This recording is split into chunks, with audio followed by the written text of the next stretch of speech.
Hi, Jonathan York from Bow Financial Partners, looking at the investment markets. Ukraine is certainly front and centre, really, in investment thinking at present.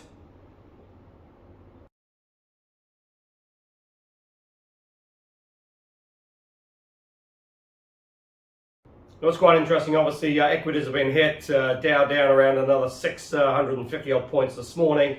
Interestingly, though, the 10-year bond, that's a 10-year note now, that's backed up to 172 on the yield.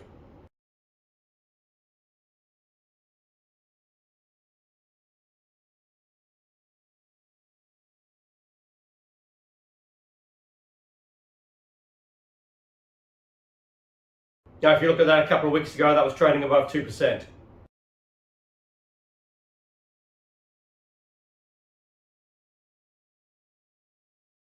Now, what it does do is pose some very difficult questions now for the Fed, because you've still got inflation pretty rampant in the US. The latest personal consumption index, which is the Fed's preferred sort of inflation index, that was up 5.2% year on year.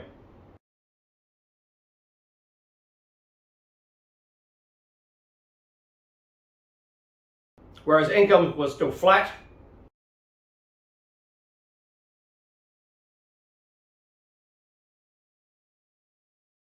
But also, as well, that was before oil spiked above $100 a barrel. Currently on WTI is trading at 105.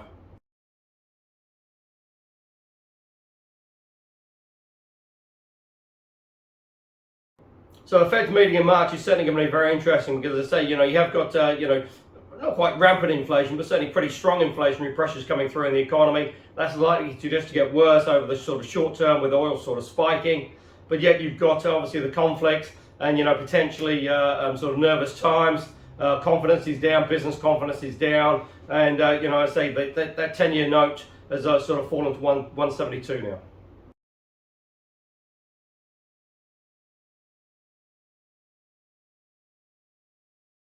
I think most analysts still expect the Fed to increase interest rates, because they sort of set out in their sort of talk over the last sort of week or so that was the sort of preferred option, and really will give them a little bit of a handle on trying to control inflation.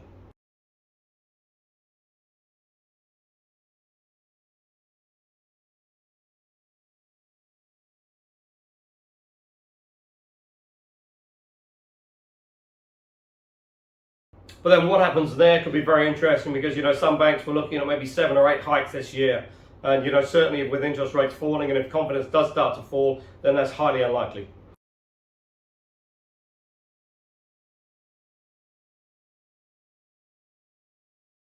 What is becoming very clear, though, is that Russia is becoming increasingly isolated now, and its attack on Ukraine.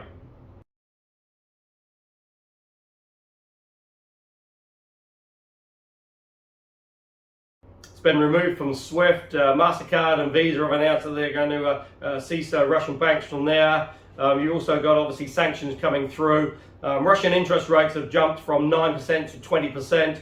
You've got mass lines on the streets to try and get money out of the banks in Russia, and really, the country is close to sort of falling apart.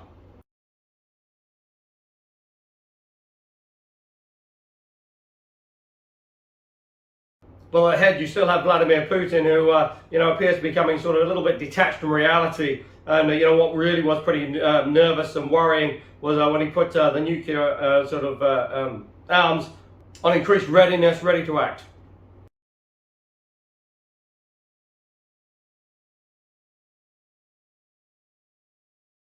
Now, the other damaging thing for Putin's reputation as well is the fact that he's seeing quite a bit of opposition within Russia as well, in terms of anti-war demonstrations.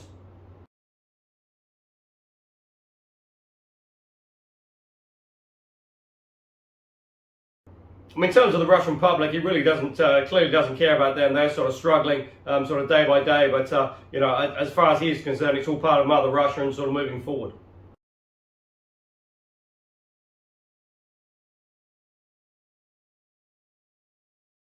So it's just going to be very interesting to see how we can get some sort of conclusion to this, because really Putin doesn't want to seem to be back down. Also, as well, obviously he's suffering a little bit of frustration as well, and really damage to his reputation, because certainly the Ukrainian forces are putting up a pretty good fight and really slowing down the Russian advance.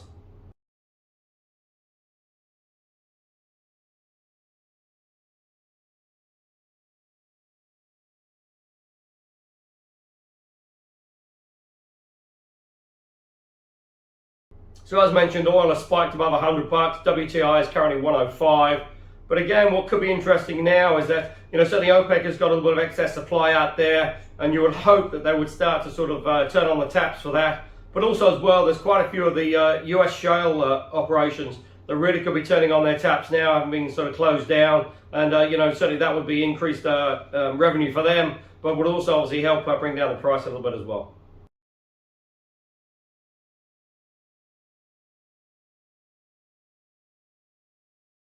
UK economy looks in reasonable shape, and certainly Boris Johnson is making all the right sounds re Ukraine, but it's president is just sort of talk, very little terms of action going through at present.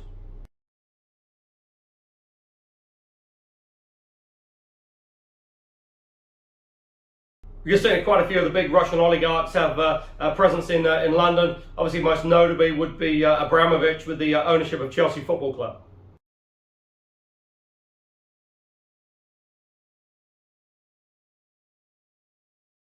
Likewise in the EU, although they've been a little bit more sort of forceful in some of their actions, the sort of sanctions, etc., they put forward. But what is clear that certainly the EU and NATO cannot put forces, armed troops on the ground in Ukraine to fight the Russians.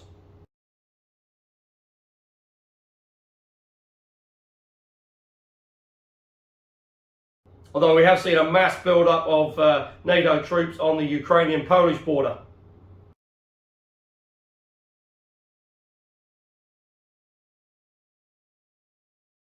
Because obviously the worry is that if Putin is managed to be successful in Ukraine, then he looks to push on further into the west.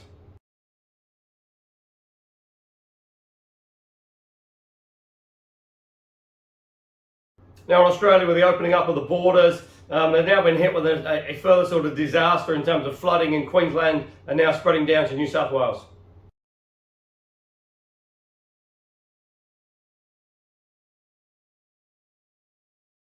But what has been very resilient has been the Australian economy. Latest retail sales data was much stronger than anticipated.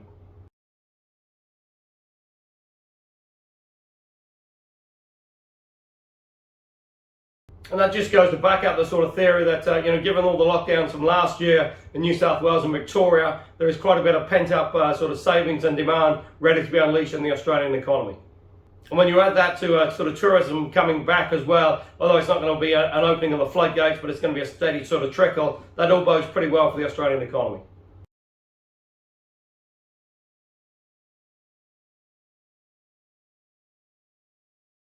Especially as well because at present you haven't really seen a mass spike in inflation there.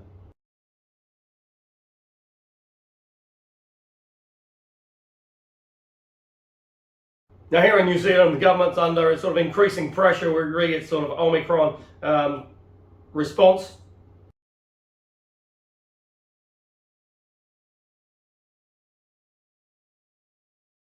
Although this week we have seen the reopening of the borders now with Kiwis coming back from Australia, and as of Thursday they will no longer have to self-isolate if they get a negative test when they get on the plane.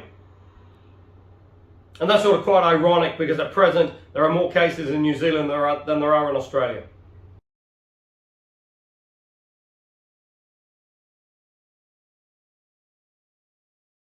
But more worrying is the fact that really New Zealand hasn't seen the peak of its Omicron outbreak yet, and certainly over the next sort of couple of weeks we expect cases to really spiral.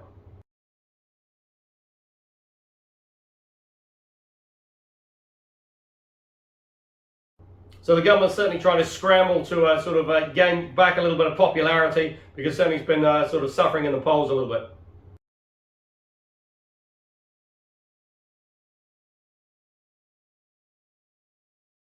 We've still got the anti-mandate protests in Parliament, but on the Parliament fields, but that looks like it may potentially be coming to an end, as certainly the police are sort of moving in this morning.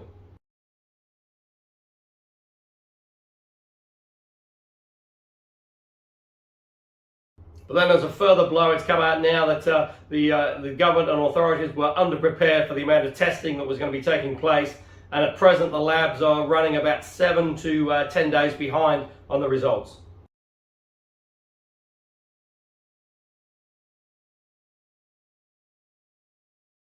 And what that amasses to is around 30,000 tests that haven't been tested yet.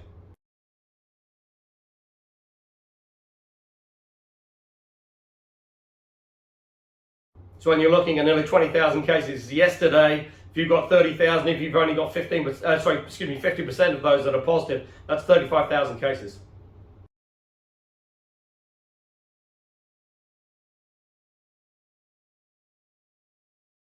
Now again, that's obviously having a pretty major impact, Omicron, on the sort of business confidence out there. Housing market as well is sort of suffering just a little bit as the Reserve Bank increased the OCR to 1%.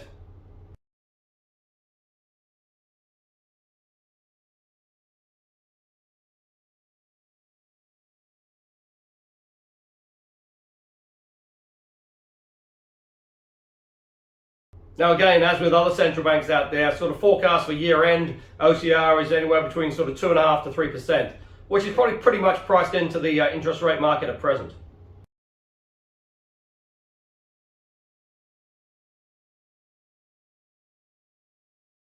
But what the Reserve Bank also said is they expected around a 10% fall in the housing market.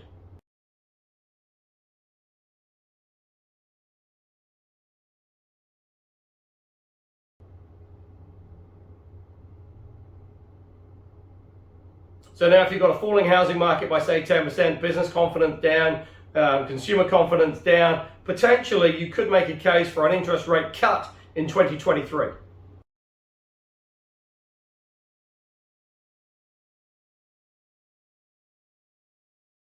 Certainly the tourism industry is desperate to get the borders open, and the government is looking at sort of potentially maybe July onwards, maybe as early as July, probably as late as maybe September, October, before you see a fully opened international borders in New Zealand.